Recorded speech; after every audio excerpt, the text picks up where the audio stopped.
What's up, everybody? My name is Ryan Swokowski, and welcome to the Ryan Swo podcast. Great to have everybody here today. And today we have two very special guests. One of them's from Music Life Church, Appleton. We have Pastor Jonathan Freeze. How are you doing today, Pastor Jonathan?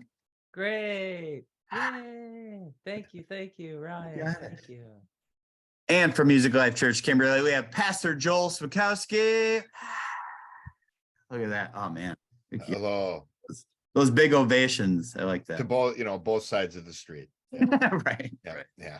So awesome. I'm excited that you guys are on my show today. And today we're going to talk about your podcast, the What the Flock and Music Life Church podcast, specifically season 4, episode 6, which was the episode titled Jesus and the main value that Jesus brings to the church. So this was a really great episode, guys. Thank you so much for all the work that you guys do through these podcasts. So all the help that you give people. So for those people who this is their first time maybe knowing about these podcasts, just to give you guys a brief little summary of what they're doing is Pastor Joel, Pastor Jonathan created these podcasts with the goal of to help people who have been hurt by church. So thank you guys for doing this for them, for all those people. So to open up here, Pastor Jonathan, I want to start with you.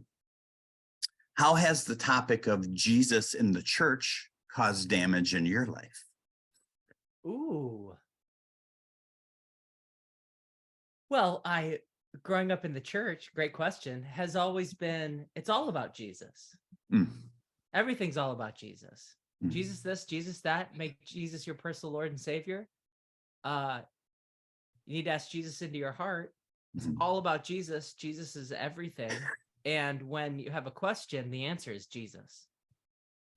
So what happens is that in my life, the damage can become that there's actually a negative emotion that I have associated with someone immediately talking about Jesus. Yeah. So they bring up the topic and it's like, uh-oh, what's your agenda?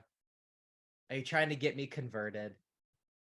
Are you trying to convict me, of something, or, just it's a very Christianese, isolating sort of topic. Sure. And that's been my damage where, growing up in the church, like I said, it was all about Jesus. And then going out on the road and playing in bands, it was like the only people that were talking about Jesus were socially awkward, weird people. Sure.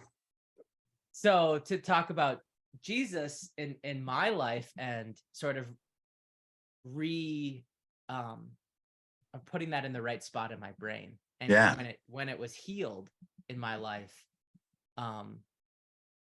it was just it's a seemingly brand new concept, and Jesus holds a much more real and personal place in my life rather than a catchphrase, which is how it kind of used to be. So yeah, that's definitely how it's affected me. And it sometimes still to this day, if I'm out in public and someone starts talking about Jesus, it can make me a little uncomfortable, where it's like, uh-oh, so why are you talking about Jesus?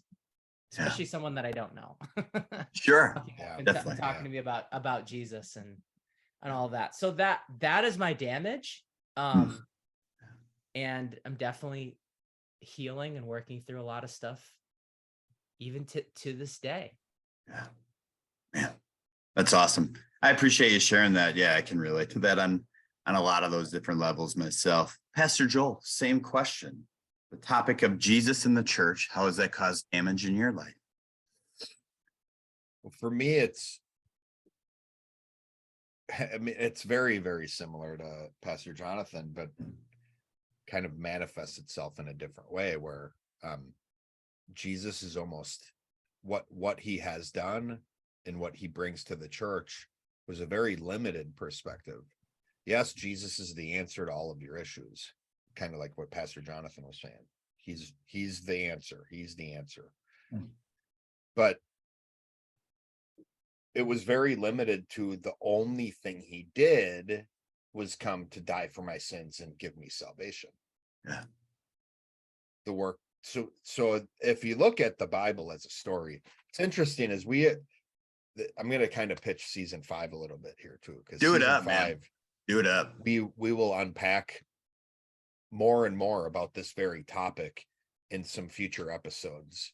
So stay tuned. But if you look at the Bible as a story, the entire Bible, Jesus plays a really, really big part in the middle of that story.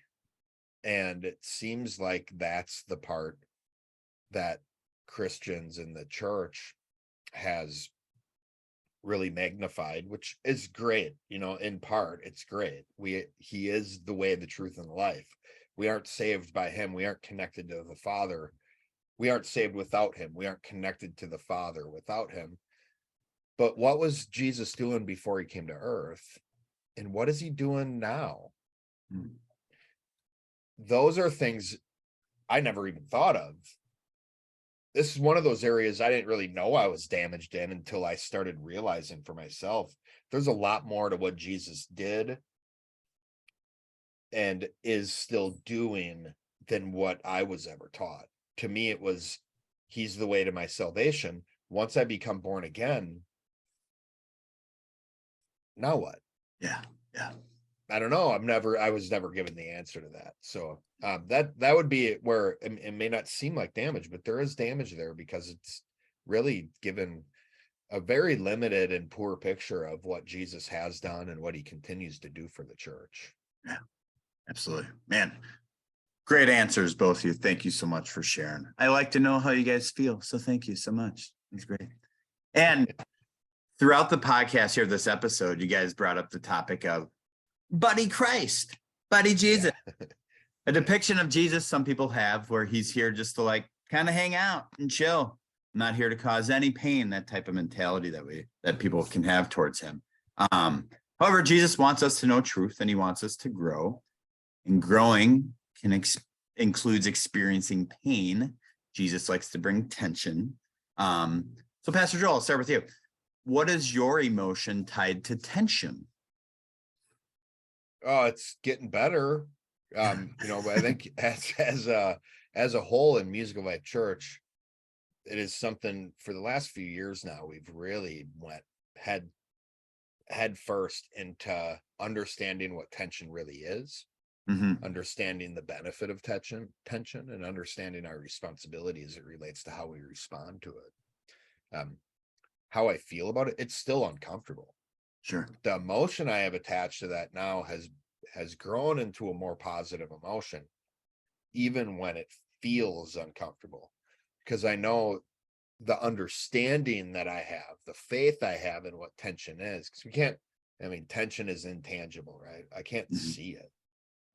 So it does require faith to understand it, to believe it, and to believe in it and to embrace it.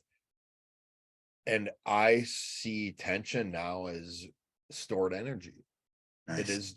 It is the thing that allows me, it actually, when I embrace tension the right way, it's what actually feeds into the power through me to actually be a benefit to other people. We're talking about truth, talking about Jesus providing this truth. That all happens through the spirit of truth within us. So I think as Christians, it's important we learn how to embrace tension and let it work through us. And the end result is actually, tension is one half of a whole. It's tension and relief. And this relief, that's what we all want, right? That's what we want. That's what we want. We want that really good feeling. Well, the good feelings we have are only going to be equivalent to the amount of tension we step into beforehand. And if I'm trying to get those good feelings up front in the short term without paying for them, the tension's going to come on the back end and I'm going to pay for it in a much harsher way. So for me, tension, logically, it's stored energy. Yeah. Emotionally, it's still, I'm still trying to grow my emotion to being more and more positive attached to the discomfort that I feel. Every time my chest gets hot and heavy and heart rate increases, a friend of mine, Dr. Ellie, actually, and I was sharing with her once how I was about to step into this situation. It was really tense. And I said, my chest feels hot. She asked me to consider thinking it as if it was warmth instead of heat, which actually was just like that just put this little twist on it that helped me get a little bit more of a positive emotion attached to that tension, because tension isn't the bad guy. It isn't. It's just a what. Nice. So that's the journey I'm on, continuing to get it better, but yeah, it's still something I want to improve in for sure. Yeah, man, what a great analogy too. If the hot, it feels hot, to the warmth, I think of like a comforting warm blanket. Like tension isn't wrong. Right. It's not bad. It can actually, I can allow it to be comforting towards me when it's there. So that's really cool. That's a great perspective. So Pastor Jonathan, how about you? How's your emotion? What's your emotion tied to tension? I would say it's growing in happy and making me happy. Nice. I think that, to use another analogy, it's like the tension is like shooting an arrow. It's something is being pulled back and it's gonna launch you forward.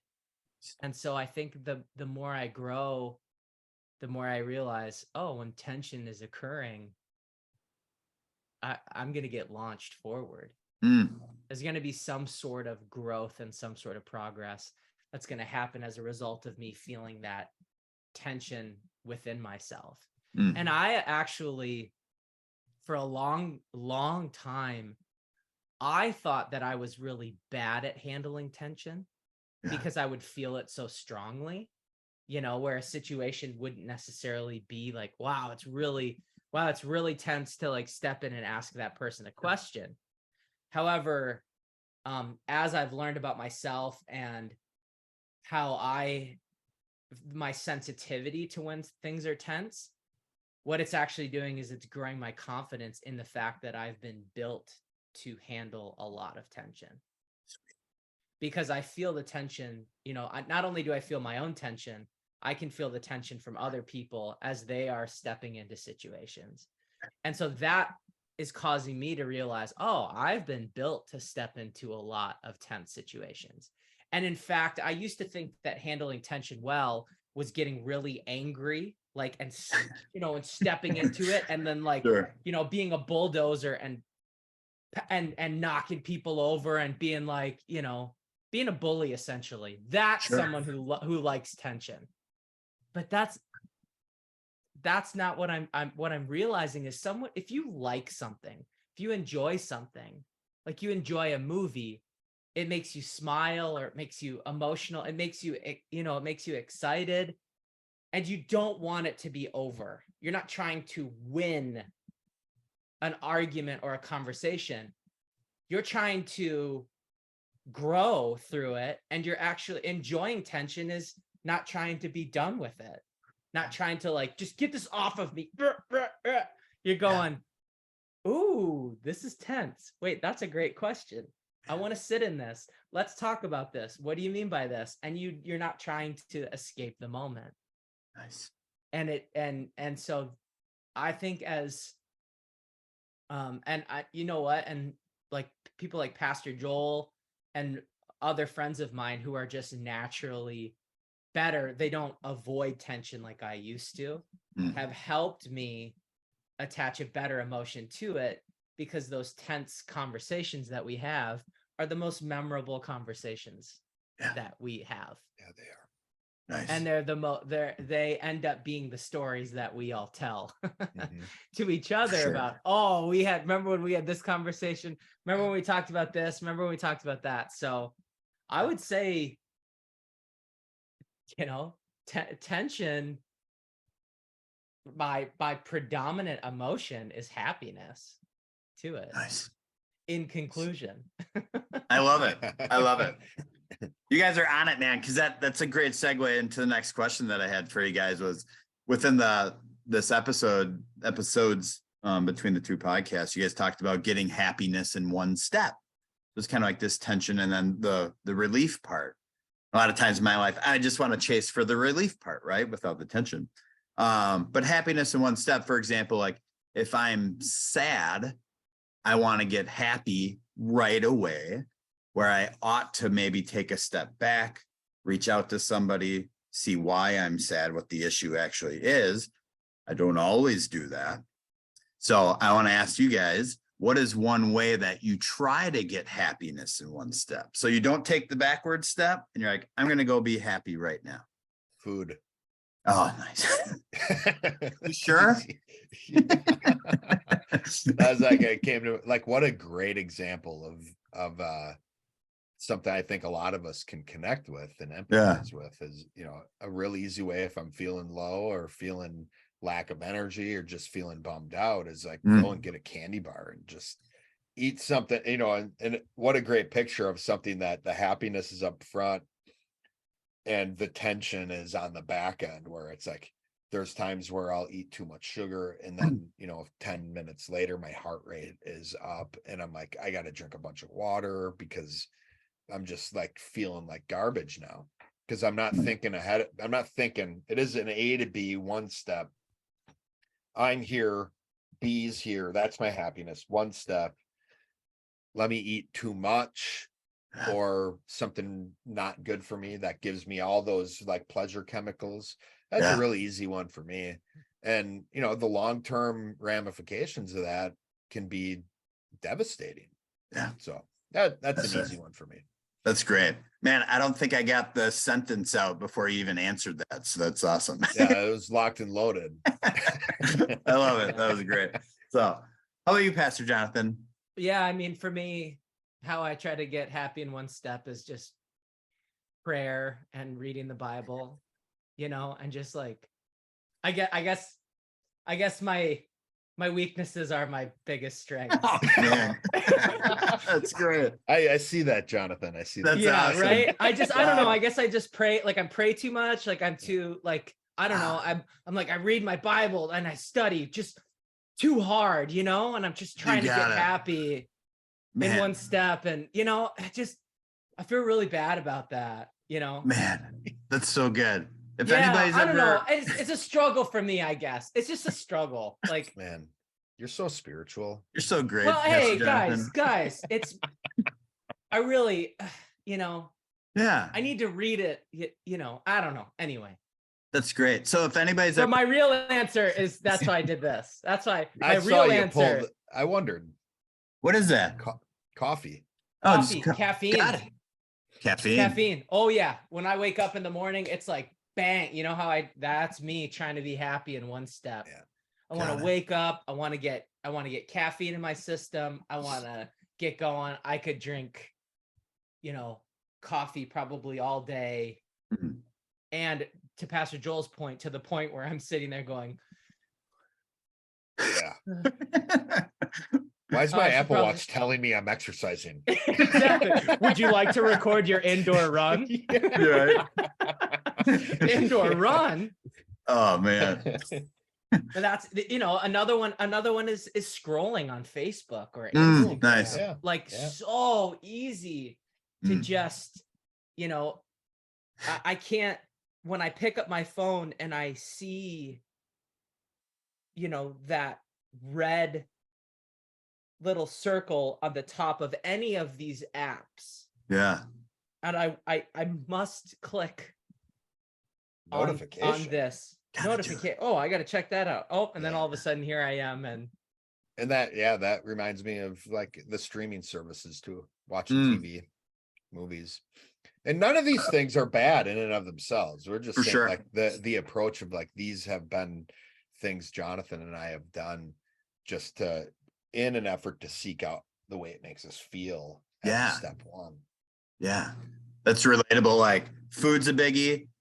Dude, I could drink coffee all day too. So I get those things for sure. But my wife, Heather, will mess with me because if I step into a lot of tension in that, next thing you know, I'm in the kitchen eating like 4 bowls of cereal. Just, you step in a lot of tension today? Like, no, who did? But yeah, just shove in my face. Full of food. So, sweets, man. Holy man. Sweet. Yep. So awesome. Thank you guys for sharing that. So you guys also talked about within these episodes that we need to get better. We need to build up skills, that growing may hurt. We talked about that. Stepping into attention can be painful. With the analogy of building muscle and lifting weights, it can be sore, but we're building things, which then led to talking about training montages in movies. Seeing the progression of these montages is really cool. Those are like really awesome parts of movies. So is there, question for you guys, is there a movie that inspires you or a movie montage that motivates you to make progress? So like when you're done watching it, you're like, I'm ready to go.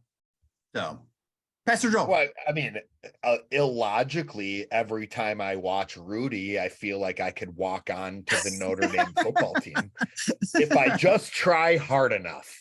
I can do it. I can do it. Nothing, 100 and nothing. Right. Oh, I'm taller totally. and bigger than Rudy. I can do it. Yeah. I'm more I'm than not 100 kidding. and nothing. Like, as much as I want to talk about Rocky IV, which has like 4 training montages in it. Yeah. It's great. It doesn't encourage me to want to be a boxer. I don't ever think I could actually beat Ivan, the big Drago, Russian, yeah. Drago. Russian gay. That works. But when I watch Rudy, I'm literally like, I could go and be a football player. Nice. I could. That's awesome. Yeah. I want to watch Rudy with you for sure. That sounds great. Also, I've read somewhere Rocky IV, 1/3 of the movie is montages. Also, one of the montages includes the montage from Rocky III in it. So it's all montages, man. The inception of montages. It's deep, so man. Good, though. Layered. It's so good. I love it. How about you, Pastor Jonathan? I love I can imagine Pastor Joel watching like a movie and there's like a reading montage. Oh, I know. I'm like literally I'm like, what's the movie where somebody's like reading a lot of books and there's really great music? Sounds great. We need the writers of Rudy. I need to make that movie. Exactly. What a training montage that gets me. I mean, any of the Marvel training montages I love. Like Spider-Man especially, you know, the where he first I just immediately think of like Tobey Maguire. Yeah. Tobey Maguire Spider-Man where he's like, go trying web, go. Fly web, fly. Yeah. And then so once he, you know, figures out, you know, and he's like, go web, go. Yeah, that's right. Yeah. And you just see his hand. Yeah. So I think about that one. But that gets me, you know, pretty jacked up where it's like, oh yeah, you figured out how to, you know, shoot it and then swing. Yeah. And then he's just having a great time. And then as soon as he figures it out, it's like, oh my gosh. That's great. That's the best. Yeah. That's a great example. Tension and release. You know, he trips and falls and he's hitting the building. He's really struggling with this new gift he has. And then he figures it out. And now it's wee, you know. Yeah. Yep. That's awesome. That's cool. Thank you, man. I want to watch like all the sports movies right now. Like literally. Yeah. Well, that's so what's the training montage for Rudy? There's like an 11-minute scene where it's just him in the tryouts, and then it ends with the defensive coach in the locker room saying, can you put this much effort in all season? I'm getting chills. Literally. I'm goosebumps right now. I see them.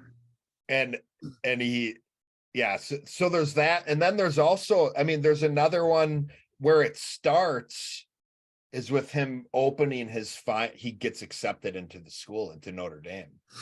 So there's like 11 minutes where it's like, he reads the letter, he cries in the park, and then it's training and he gets accepted to the team. And it's just, wow. It's so good. Okay. Man. I remember. Yeah. Okay. Well, I'm going to watch that right now. So for 11 minutes. The interview is our reaction to the montage. Yes, Yeah, exactly. We need to turn on montage music as you watch Rudy's nice. montage. Nice. That's Which is man. Great sharing there, both of you, Pastor Joe. It's like an 11-minute scene. It's like, wow, I feel like you really have watched that quite a bit. So that's awesome. I used it in college in a class for a sports marketing assignment. So yeah. Oh, sweet. Awesome, man. I feel like I just watched Rudy right now. I'm not even kidding. I'm like super jacked up. This is great. So thank you guys. This was fun. All right. Uh-oh. You know what that means? I don't know. We didn't even hear. Did the little thing. What's the little thing in a bell called? The knobby? Is the knobby broke? It's my daughter's. There's probably like sticky gum and candy. Is that a Nerf bell? Here, give it a ding, ding, ding, ding, ding, ding, ding, ding. Ring, ring. Well, that dinging noise that you may or may not have heard. dinging noise. It's mail time. This is the time that I do every episode of the Rhinesville podcast where I open up fan letters and ask questions to our guests. So today we have Franklin from Tempe, Arizona. Let's see what he wrote. Remember opening up CD cases and how hard that is?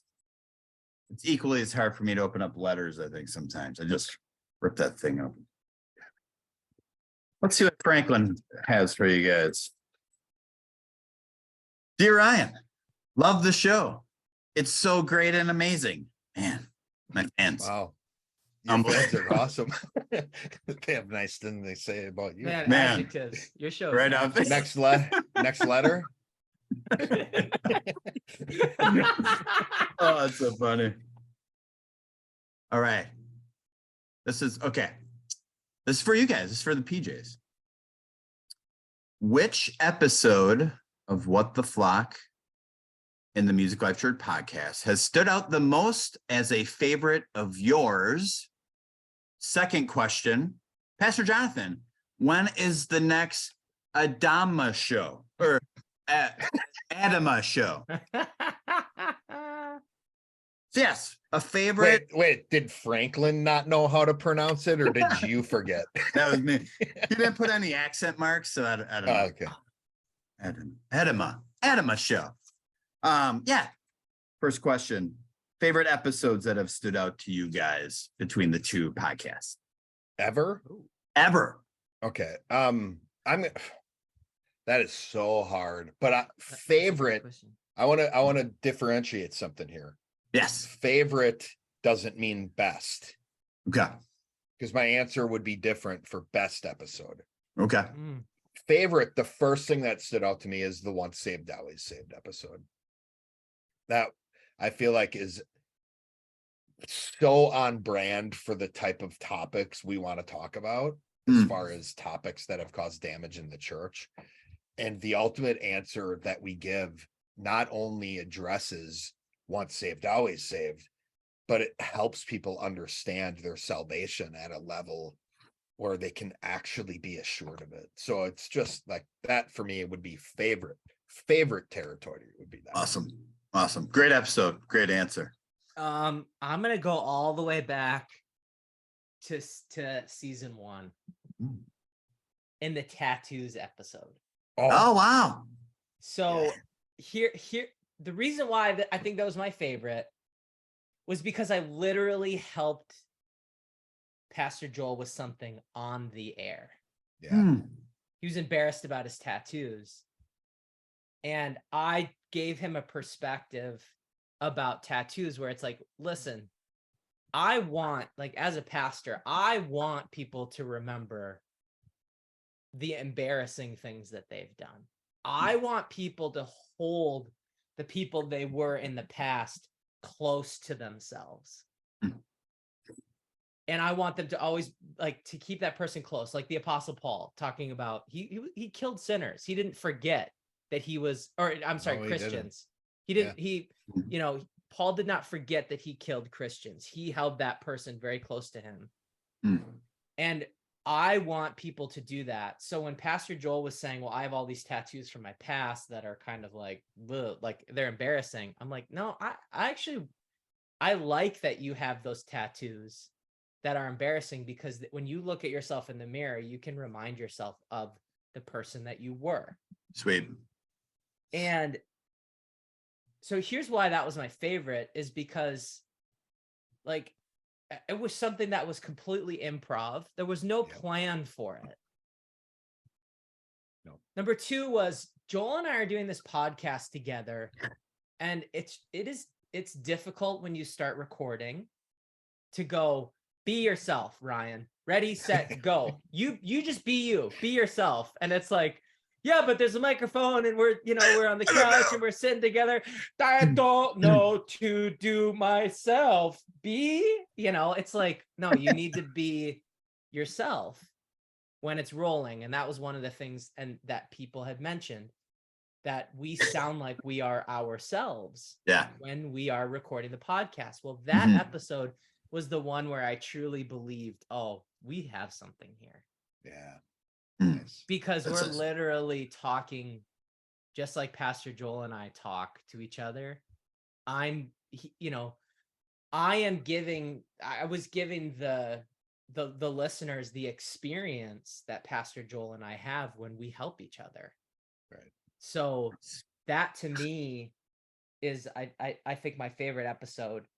If I had to come up with a second, now I know this isn't the question, but the season that we're doing right now, my mind is just blown so big time. I'm like confused. I'm confused doing these episodes. So it's just like the whole spectrum from the first to the last. It's like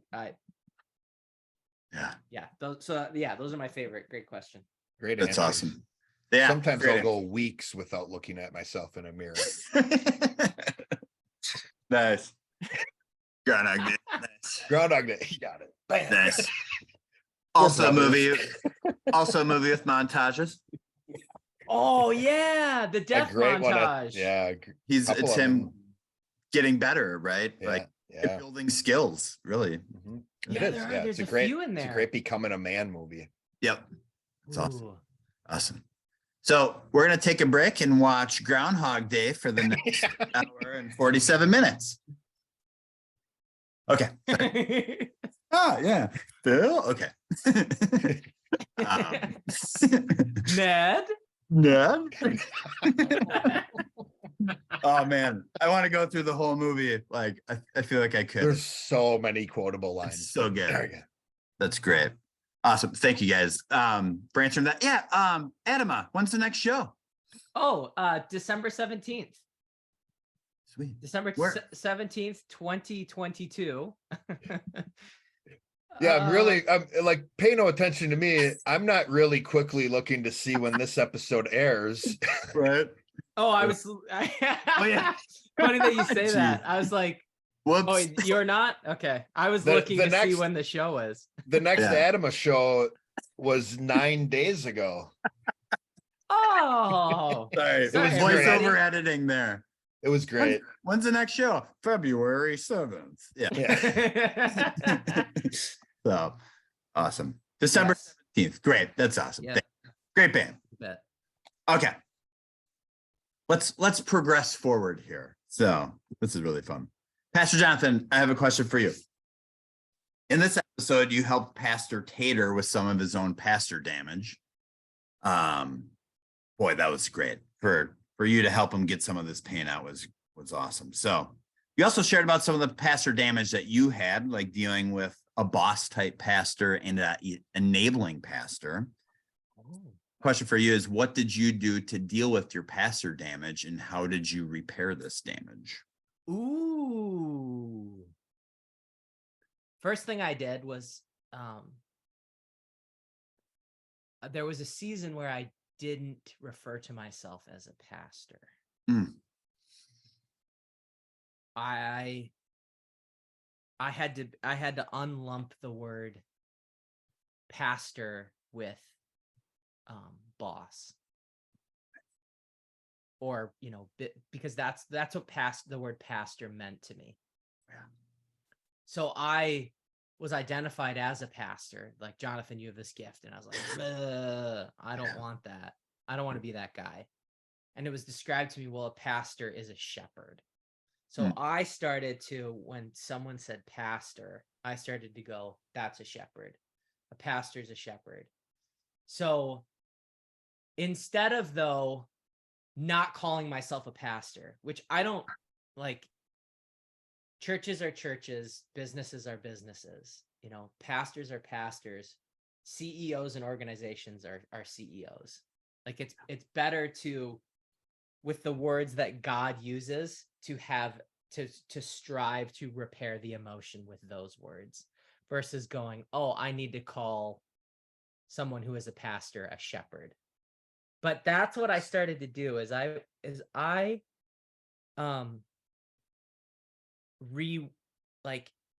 kind of taught myself and thought about the definition for what it means to be a pastor as a shepherd.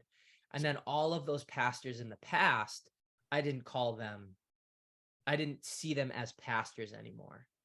Got it.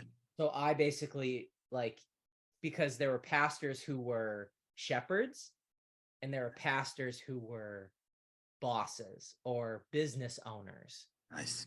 So I went, hey, it's all of these different words are kind of lumped on top of each other. Nice. Why don't I separate and say a pastor is not a business owner? So why don't I call them a boss or a CEO or religious authority? Sweet. And then why don't I have the definition of a pastor be someone who cares and shepherds people, helps them grow in faith and grace, and is just focused on caring for the flock of God. And once I started to do that, then it really repaired. Awesome. So what I did, when someone was like, oh, pastor so-and-so, I would say, well, as pastor so-and-so, do I see them as a leader? Do I see them as a shepherd? Or do I see them as a business owner? And so I would start, actually, the word that I used was hireling. Meaning a hireling is someone who does a job and gets paid money to do a job as a shepherd. Okay. So that's like when someone was hired on, like, it's not your flock. You're just being hired to take care of the flock. But Nice. Really, why are you doing it? To make money. Yeah. So it's like, awesome. I can actually see these pastors as hirelings. Cool. So hopefully these hirelings are doing a good job. Sweet. They're doing the job of a pastor, but they are not being pastors. They're doing a role. So. Yeah. It's cool. Great answer, man.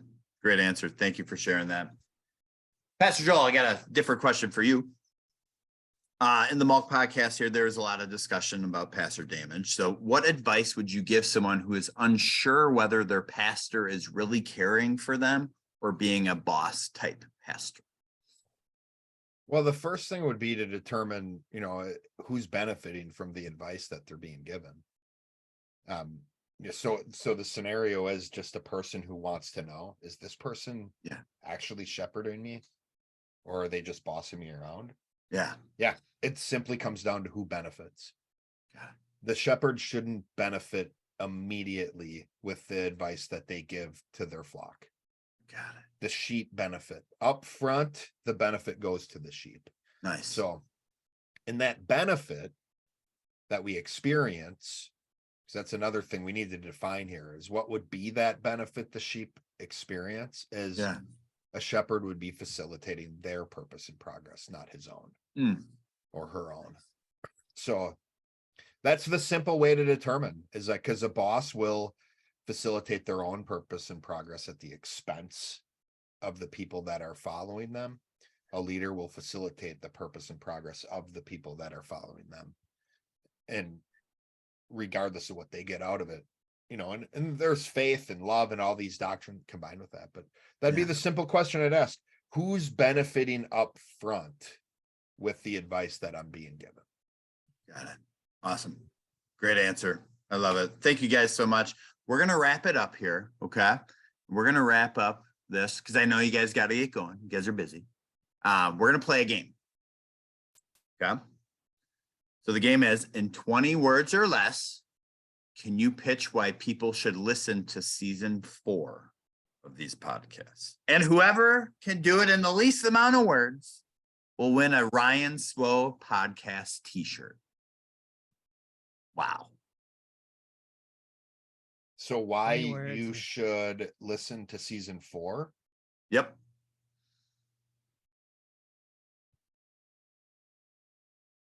I'll go. You're up. You have never heard a podcast like this before. All right. That's 9. That's great. Can Pastor Joel outdo him? Let's see. Well, I'll just go with this. Since the theme of season 4 is the church, I'd say listen if you want to understand what the church actually is meant for. Listen. Did you count those? 1, 2. No, what the church is. I think I'm counting syllables here. Actually meant for. It's a tie. We'll call it. You guys both win Ryan Swo. T-shirts. Yay! So awesome. This has been great. So yeah, I want to thank you guys for joining the show today and keep up the good work on all these podcasts. Season 4 has been awesome. We're looking forward to season 5 as well. But yeah, thank you for being here, Pastor Joel, Pastor Jonathan. Thank you so much. So Thank you. yeah.